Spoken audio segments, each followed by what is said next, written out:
La ciència moderna es fonamenta en el talent i en un món globalitzat cada vegada importa més el país d'acollida que el d'origen.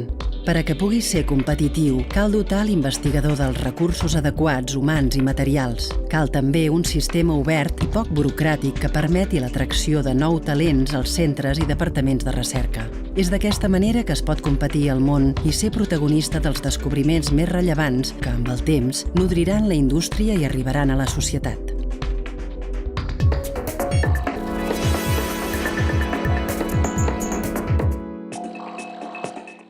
Totes les societats modernes tenen un sistema avançat de ciència, tecnologia i innovació, un sistema capaç d'atraure i retenir talent internacional, de generar coneixement i de transformar-lo en productes i serveis que millorin la qualitat de vida des de productes de consum a serveis mèdics i sanitaris. S'inscriu Catalunya en aquest marc? Jo crec que el model de recerca que hem impulsat a Catalunya des de molts governs de signe diferent està consolidat amb els seus trets fonamentals, que és buscar un sistema basat en l'atracció i retenció de talent, un sistema obert i un sistema desburocratitzat. És a dir, un sistema capaç de competir per a obtenir recursos a qualsevol lloc del món. L'objectiu és fomentar l'excel·lència. La buena investigación es la que produce riqueza.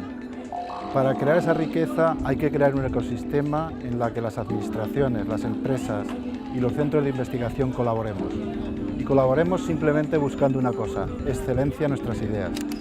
Si la clau és l'excel·lència, quin ha de ser el pany? Els investigadors ho tenen clar. Calen recursos, equipaments, infraestructures, organització, però per damunt de tot calen persones. Els investigadors dotats dels mitjans adequats són la peça que dona sentit al sistema.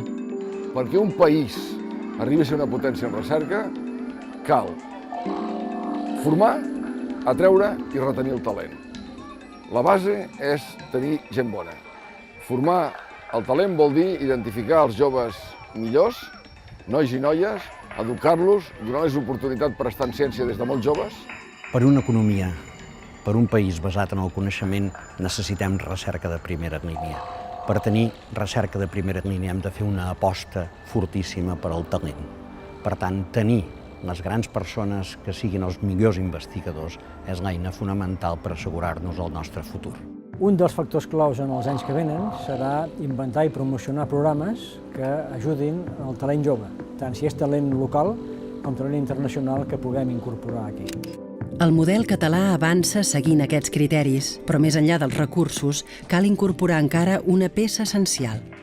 Les universitats, clarament, encara en el seu model de recerca estan en transició perquè depenen de les lleis universitàries, etc., que haurien de ser millors de les que són en aquest moment. Amb totes les peces al tauler, el que cal és l'estabilitat, el manteniment d'un full de ruta que mantingui els elements claus, sigui quin sigui el color polític de qui mana. L'estabilitat política i econòmica és una de les claus de volta tant per Catalunya com per Barcelona, una ciutat que s'ha anat posicionant com a referent científic internacional. Volem ser una ciutat de cultura, de coneixement, de creativitat, d'innovació, i això no és un projecte a 5 anys o a 10 anys, això és a 20-30 anys.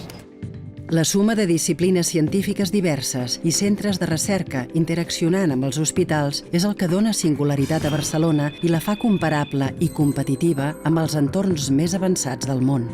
Catalunya i Barcelona en aquests moments ja estan jugant la Champions de la recerca biomèdica a nivell mundial.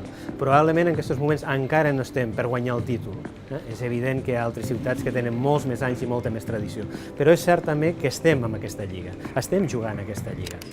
El model català aposta, doncs, per finançar persones i infraestructures seguint criteris d'excel·lència. Queda per resoldre la connexió amb les universitats i amb les empreses encara refractàries a invertir en coneixement i millorar les fonts de finançament, en gran part dependents de Madrid. Si tot es fa correctament i no hi ha desviacions en el full de ruta, la resta és estadística.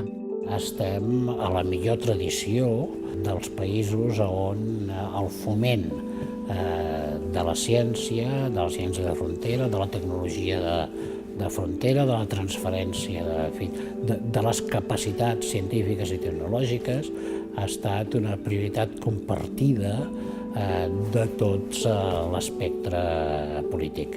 El que hem de tenir és un bon sistema de recerca a la punta competitiu com el que tenim ara, i això, el càlcul de probabilitats, ja ens donarà en activitat d'empreses i ens donarà premis Nobels.